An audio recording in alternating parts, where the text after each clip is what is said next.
Friends, welcome to our channel Swathi's collections. నేను ఈరోజు మీకు కంప్యూటర్ వర్క్ బ్లౌజ్ చూపిస్తున్నానండి. కంప్యూటర్ వర్క్స్ కూడా మన కలెక్షన్లో అవైలబుల్ ఉంటాయండి. ఈరోజు నేను కస్టమర్స్కి తెప్పించాను ఒక బ్లౌజ్, కంప్యూటర్ వర్క్ బ్లౌజ్. ఇదిగోండి, ఇది చక్కగా భుజాల దగ్గర మనకి హెవీ వర్క్ ఇచ్చారు. కిందంతా కూడా చిన్న చిన్న ఫ్లవర్స్ తోటి ఫుల్ హెవీగా అయితే ఉందండి. కుందన్ వర్క్ కూడా వాళ్ళే చేసిస్తారు.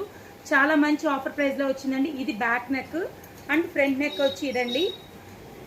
అండ్ ఇంత మంచి బ్యాక్ నెక్ వచ్చినప్పుడు హ్యాండ్స్ కూడా హెవీగా ఉండాలి కదండి, కాబట్టి హ్యాండ్స్ ఇదిగోండి చక్కగా బోత్ సైడ్స్ పికాక్ వచ్చాయి. పైన హెవీ వర్క్ వచ్చింది, బోత్ సైడ్స్ కూడా సింపుల్ వర్క్ వచ్చింది. ఇంత మంచి బ్లౌజ్కి హిప్ బెల్ట్ లేకపోతే ఏమవుతుందండి అసలు చెప్పండి? అబ్బా, అస్సలు బాగోదు కదా. అందుకని చెప్పని హిప్ బెల్ట్ కూడా అవైలబుల్ ఉందండి. మీకు ఈ టైప్ ఆఫ్ వర్క్ బ్లౌజెస్ కూడా నా దగ్గర కలెక్షన్స్లో అవైలబుల్ ఉంటాయి. మీకు ఎవరికైనా కావాలంటే వన్స్ పిన్ చేయండి. అండ్ మీకు కావాల్సిన రీతిలో కూడా మేము కంప్యూటర్ వర్క్ డిజైన్స్ అనేవి చేయించగలము. స్టిచ్చింగ్ కూడా అవైలబుల్ ఉందండి. మీకు ఎవరికైనా కావాలంటే పిన్ చేయండి. అండ్ ఈ వీడియో మీకు నచ్చితే లైక్ చేయండి, షేర్ చేయండి, కామెంట్ చేయండి. మరిన్ని అప్డేట్స్ కోసం చూస్తూనే ఉండండి.